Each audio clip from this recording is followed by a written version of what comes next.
Hello everybody, and welcome back to Does It Still Hold Up, where I rewatch Disney Channel original movies from my and hopefully your childhood and see if they still hold up. Next up is Minute Men. Before rewatching Minute Men this time, I think I had only really seen bits and pieces of it before. I don't think that I had really ever sat down and watched the entire thing before. Anyway though, let's see if Minute Men still holds up.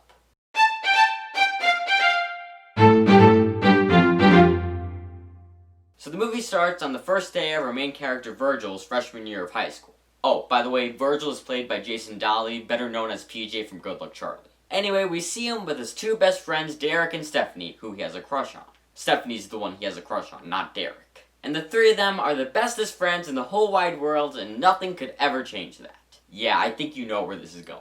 So after school at football practice, our other main character Charlie, who is a boy genius, interrupts the practice with his out-of-control rocket car. The football players manage to stop him, and then they start beating him up. Virgil, who's at the practice because Derek's on the football team, tries to stop them and help Charlie. But instead, he starts getting beaten up also. And they both end up hung by their wedgies at the mascot statue, wearing cheerleader uniforms and lipstick. Haven't we all been there? And this is the start of the friendship between Virgil and Charlie. Then the movie jumps to 3 years later. Virgil doesn't have braces anymore. Everybody has a different hairdo, and that's the extent to which they went to show 3 years has passed. Anyway, Virgil and Charlie are still friends. However, Virgil isn't popular anymore. Ever since the incident 3 years ago, Derek and Stephanie stopped being friends with him. And they're actually dating now. But Virgil longs to be popular again. Then one day, Charlie gets Virgil out of class and tells him that he has figured out time travel. Which is something that he's been trying to do for the past 3 years using technology from his rocket car. And he asks Virgil if he wants to help with it. He agrees, but only if they use the time machine for whatever he wants the first time. Also, they need to find somebody with a very specific set of skills for the sole purpose of, I guess, having a third person on the team. And they're like, oh, I know the perfect guy for this, the guy that we saw earlier on his motorcycle, who for some reason we know enough about to know that he's perfect for the job. And so, they recruit Zeke Thompson. Then they're like, oh, now we need a room with very specific qualifications, like that one room underneath the football field for some reason. So they go and ask the principal if they could use the room for a new club. And he says, no, but do you have a few quarters because my dollar isn't working in the vending machine. Also, don't mind the kid in there. And they're like, well, I'll give you a few quarters if we can use the room. So in other news, did you know that the principal at that school gets bribed very easily? Then they montage through the setup, and once they finally finish, they need to figure out who's going to test the time machine to see if it works. However, they're all like, you know, I don't really feel like possibly dying today. So they look at the cat and are like, when did we get a cat? No, they actually don't say that. It's just Charlie's cat. So they decide to throw the cat into the machine. And, drumroll please. I said drum roll, please. Well, I guess there's no drum roll.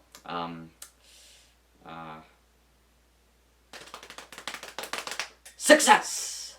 However, two scientists, who I might add make the scientists from Spider-Man 3 look like they take adequate safety precautions. Probably a bird. It'll fly away when we fire it up. They noticed that there was some seismic activity going on at the school. I'm pretty sure seismic was the wrong word, but isn't it always seismic activity in movies? Like really, it's a toss-up between seismic and gamma with a chance of quantum, right? Also, the two scientists pretty much ignore it. Anyway, Virgil overhears Stephanie confronting Derek about cheating on her. But then Derek's like, no I'm not, she was just tutoring me in French. Oldest trick in the book. And then Virgil looks up to Stephanie and is like, hey, remember when we were all friends? And then they have a good laugh about that. Now it's time for them to officially use the time machine for the first time. And they use it to win the lottery, because that's what Virgil wanted to use it for. However, when they get there, they realize that none of them are old enough to buy a lottery ticket. So they give the winning numbers to the robot guy outside and tell him they're going to be back with him the next day. Also, the reason that they have to go back so soon is because they can only go back in time for a few minutes at a time. When they come back the next day, they see that the robot guy didn't wait for them and won the lottery himself. And now the scientists are getting slightly more suspicious. Just slightly, though. Because now they're like, oh, it happened again! And that's pretty much the extent of it.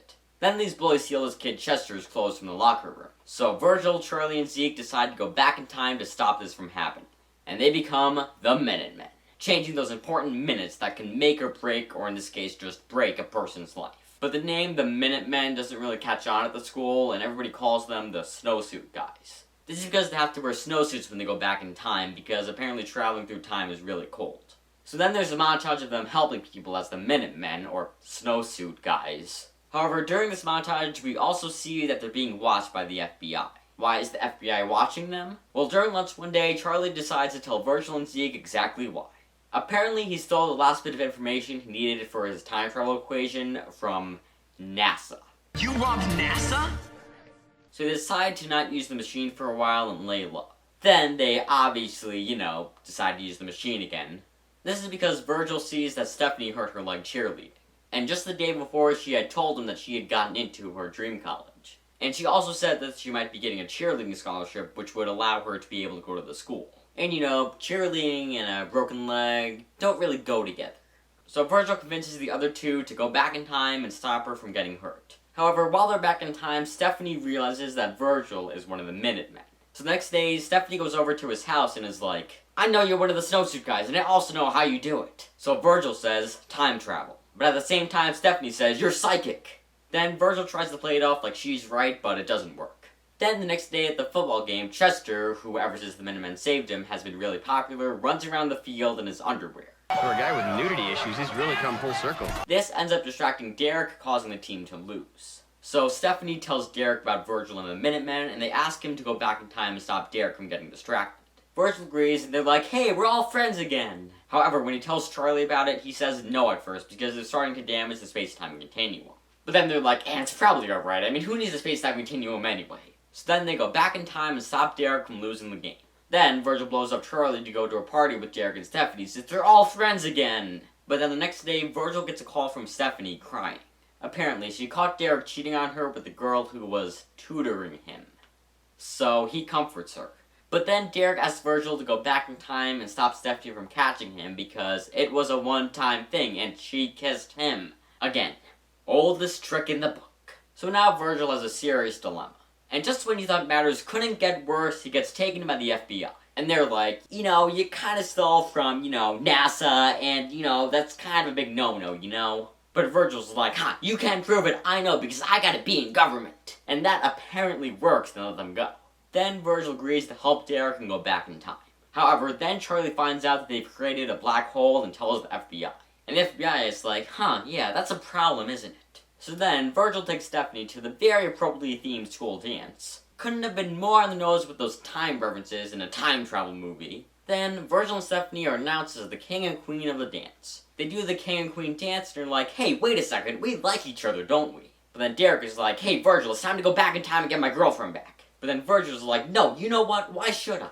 And at the exact moment, Charlie and the FBI run in and tell them about the black hole. And then they say that they need to go into the black hole to close it. So Virgil, Charlie, and Zeke go into the black hole. They get to the other end of the black hole and stabilize it. Then they realize what day it is. It's the day of the incident. And Virgil is like, this is the chance for me to stop the incident from happening.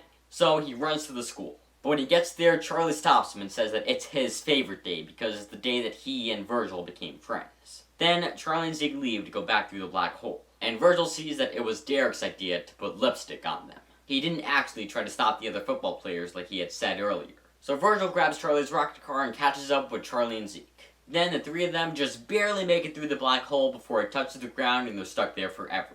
And they end up back in the day that they first time traveled.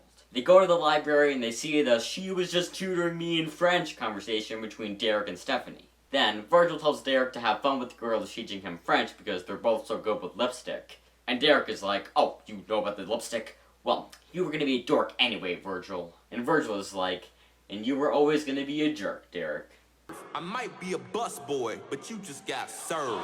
Also, Does Let It Shine Hold Up is coming soon. Well, not soon, but eventually, so stay tuned for that. Then, Virgil walks over to Stephanie and they tell each other how they feel and the movie ends. This was actually a pretty good movie. I mean, obviously there's the time travel aspect, which is really cool. But it also has an interesting theme of fate and how some things happen for a reason. And also how two people can experience the same event but see it differently. Virgil saw the incident as the worst moment of his entire life. The moment that he lost everything, his friends, his popularity, what he thought was his life.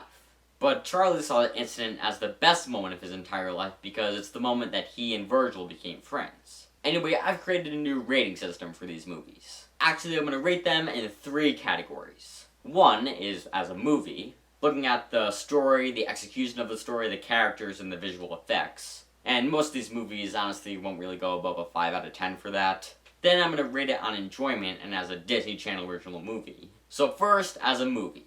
Right out of the gate, I'm going to break the 5 out of 10 rule I just said and give it a 6 out of 10.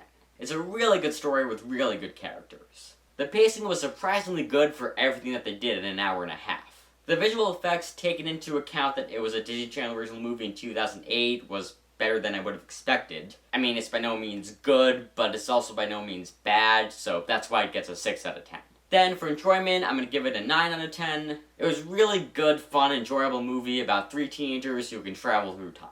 It was really funny, but could also be very emotional and serious at times. And all around, I had a lot of fun with this movie. Now, since I've made this new rating system, I'm going to update my ratings of Avalon High and Den Brother, which you can see on the screen now.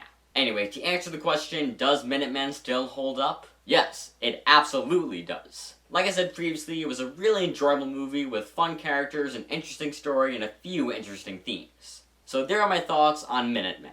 Please comment your thoughts below. Also remember to like, subscribe, and check out some of my other videos. With that said, that's a wrap.